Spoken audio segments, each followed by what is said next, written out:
중앙대 창업대학원 정태승 교수입니다. 오늘 주제가 Korea challenge and opportunity in the era of U.S. China hegemony competition. 미국과 중국과의 패권 시대에 한국의 도전과 기회는 무엇인가 하는 주제. 굉장히 이게 정치, 외교, 국제 정치 이런 것에서 광범위한 주제예요. 무역은 그 중에서 아주 작은 부분이죠. 그런데 어쨌든 간에 우리 무역학회는 이 정도는 소화할 수 있을 것으로 생각을 해가지고 이런 주제를 가지고 20분 내에 발표하도록 하겠습니다. 발표량이 많아요. 그래서 여러분들이 공유를 하도록 그렇게 발표량이 나는 그 다른 것보다도 전반적인 이런 것들을 우리가 알아야 하기 때문에 세계 정치가 어떻게 돌아가고 있고 정치 경제가 그 중에서 한국의 경제는 어떻게 되고 또 우리 미국과 중국이 패권 싸움이 어떻게 이루어지고 있고 그런 상황에서 우리가 어떻게 앞으로 방향을 잡아가야 할 것인가 하는 이런 내용이에요. 그래서 발표하는 순서는 첫 번째 세계와 한국 정치 경제의 문제점, 두 번째 세계 정치 경제에서 한국의 위치는 어느 정도 되어 있는가, 또 요즘에 크게 이슈가 되고 있는 한국의 인공지능 시대의 혁신 변화 방향은 어떻게 된가, 또 미국과 중국의 전략적인 경쟁과 새로운 분열이 일어나고 있는데 이것은 어떤 방향으로 가고 있는가, 어떤 그거 파악을 해야겠다.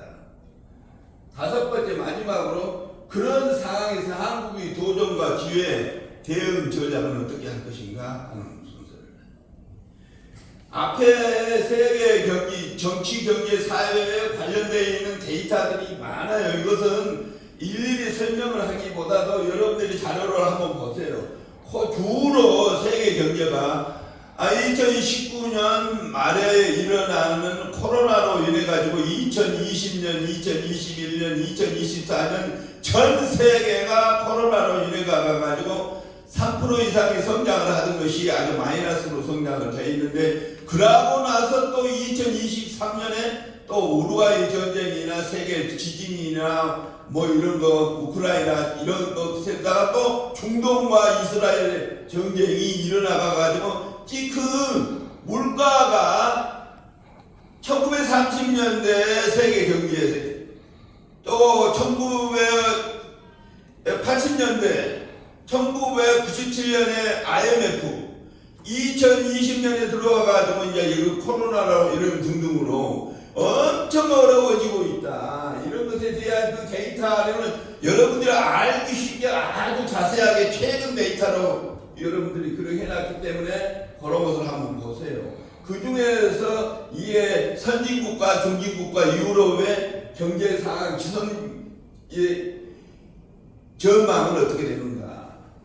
이것을 이제 보는 것 중에서 그러면 우리나라가 어떻게 사람이 발전해 왔나? 1960년대에 우리가 6.25를 거치고 나서 그 이후에 우리가 5.16 혁명이 나서 서독에 광부를 보내고 월남에 파병을 해가지고 외화를 벌어다가 우리나라가 1차 5개년 계약, 2차 5개년 이러고 박정희 대통령이 경제 계획을 잘 세워가지고 8~9% 성장을 해서 1988년에 세계 올림픽을 하고 1995년에 OECD를 가입했는데 1997년에 김영삼 정부가 세계화에 대한 대비를 철저히 하지 않고 세계화한다고 개방을 해가지고 우리가 IMF를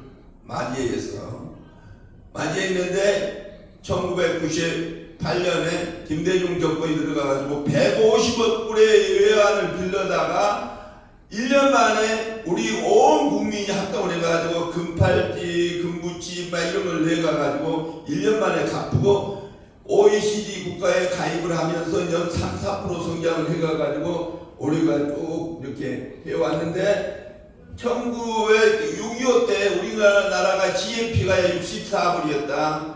이북에는 얼마였냐? 260억, 우리보다 5배를 잘 살았다. 필리핀이 650불로 우리나라의 아시아에서 일본 다음으로 잘 살았던 그런 시절에서 지금은 2021년에 우리가 34,449불, 45,000불에 돼가지고 6.25 때 우리가 이북보다 5배나 못 살았는데 2021년에 이북보다 60배를 잘 살고 있는 이런 상황인데 최근에 들어가가지고 노무현 정부, 문재인 정부, 또 박근혜, 이명박 정부, 문재인 정부 들어와가지고 지금 경제성장 3, 4% 성장하고 마이너스 2.2% 해가지고 개판을 치고 있다. 그렇게 하면은 우리나라도 필리핀이나 유럽이나 다른 나라 같이 망하지 않으려는 보장이 없다. 잘해야 한다 하는 얘기예요. 세계 경제가 이거 발전해 나가는데 우리 IMD로 봐보면은 세계 경쟁력이 계속 떨어지고 있어요. 우리가 지금 23년에 우리가 28위에요. 28위. 그런데 세계 다른 나라의 선진국이라든가 이런 데 봐보면 무엇이 문제냐? 경제의 성과는 좀 높지만 정부의 효율성이나 기업의 효율성, 인프라 이런 개판이다. 이것 때문에 이제 여러 가지로 우리가 이렇게 IMF를 이럴 때 우리가 그런 겪고 나서 우리가 2020년에 우리가 코로나로 인해 가지고 이렇게 마이너스 성장을 하고 있다. 한국도 역시 마찬가지로 이렇게 해왔다. 이런 데이터를 한번 보시라. 그러면 한국의 정치 경제가 발전하는 과정에 봐보면 6.25 전쟁 이후에 우리가 산업화, 민주화, 정부화, 글로벌화 해가가지고 우리 나름대로의 전쟁을 치른 나라에서 아시아에서 정말로 제일 우수한 성적을 거쳐가가지고 우리가 지금 현재에 이르렀다.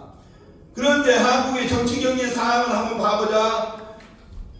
문재인 정부에서부터 이명박 정부 쭉 여기에서 했는데 주로 여기는 문재인 정부와 윤석열 정부에서 나와 있는 상황입니다.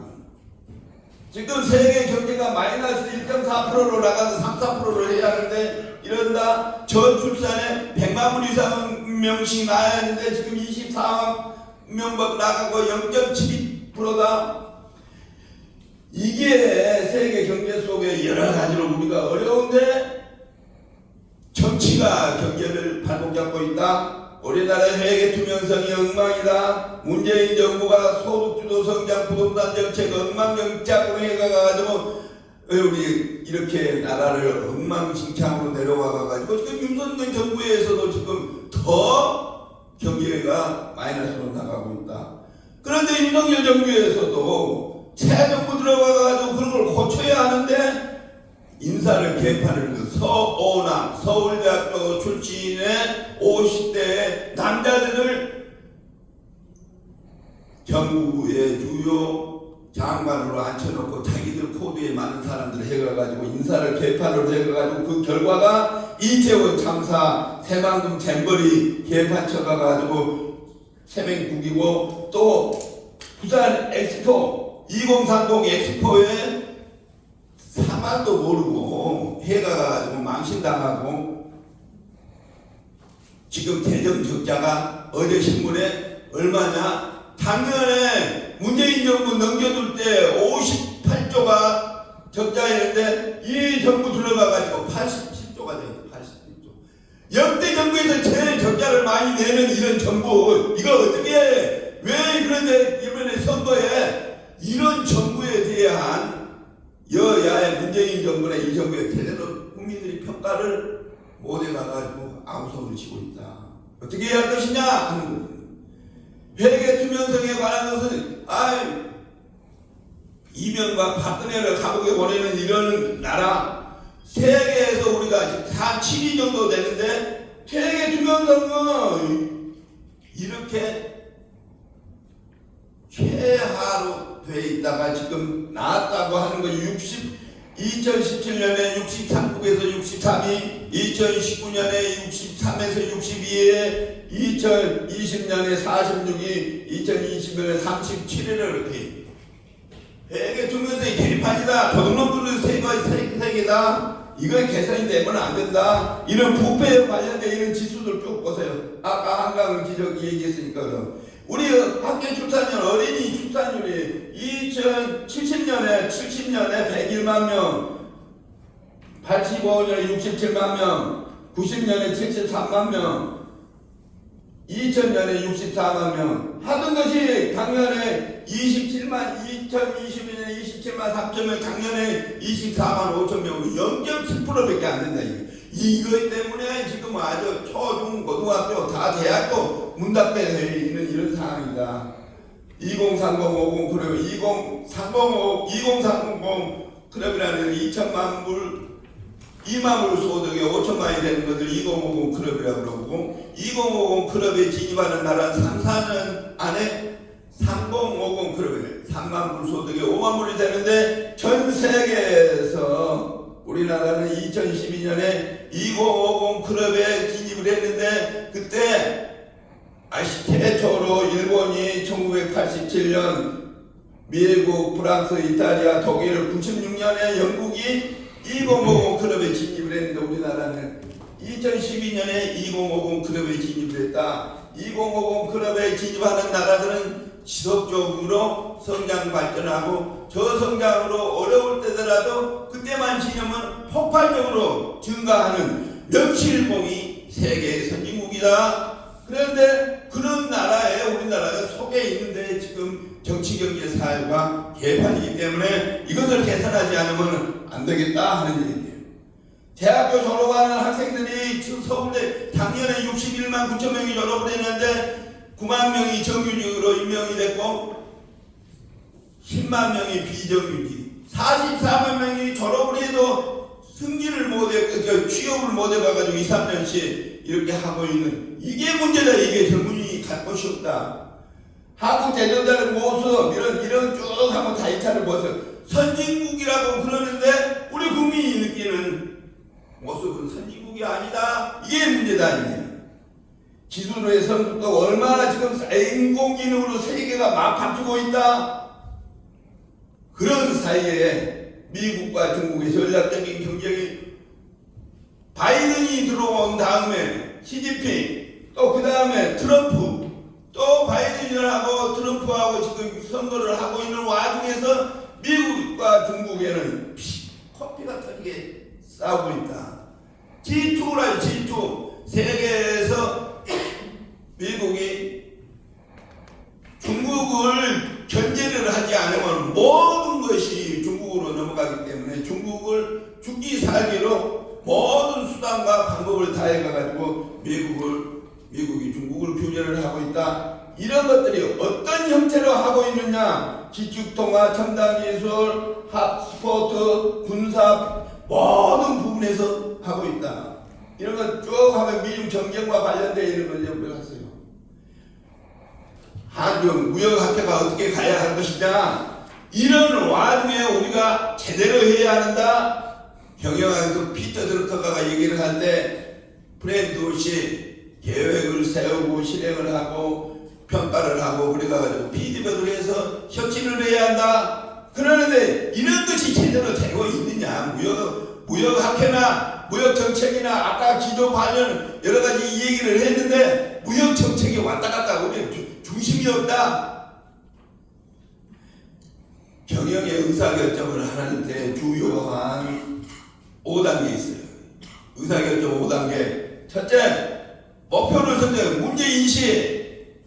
뭐를 할 것이냐 하는 거 첫째. 두 번째, 그 목표나 문제를 해가지고 그걸 해결하려고 정해놨으면 그것을 해결하기 위한 대안을 여러 가지로 강구를 해야 한다. 대안 강구가 하는 것 중에서 최저반을 선택하고 그 다음에 실행을 하고 실행하기 남는데 반드시 평가를 해가지고 피드백을 해서 개선을 해야 하는데 우리나라 정치, 경제, 사회, 입법, 사법, 행정 이런 시스템이 없다. 실행만 해놓고 개판을 예산이고 뭐고 요구한다. 국가학교의 도전과 기획, 기본 방향은 국가 목표 정립과 숙지, 국가 이익 유계와 교환 전략 수술이 다양하고 유연한 대외 전략 구사를 하고 주변국에 설리는 우호관계를 구축해야 한다.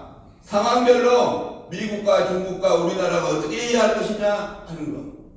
마지막으로 1930년대 마하트마 간디가 하는 얘기를, 영국의 지배에서 마하트마 간디가 무조항주의를 하면서 인도가 영국의 식민지 지배에서 벗어나려면 7가지 제약에서 벗어나야 한다. 첫째, 원칙 없는 정치. 우리 지금 원칙 없는 정치 하고 있잖아요. 두 번째, 부 없는 땀 흘리지 않고 돈 벌려고 하는 생각, 양심 없는 쾌락, 인격 없는 교육, 도덕 없는 상업, 기업, 인간성 없는 과학, 희생 없는 종교. 이것이 현재 우리나라의 시점이다. 마지막, 유엔에서 어떤 나라가 지속적으로 성장 발전하려면 어떻게 해야 하냐는 권고사항이 있어요. 권고사항.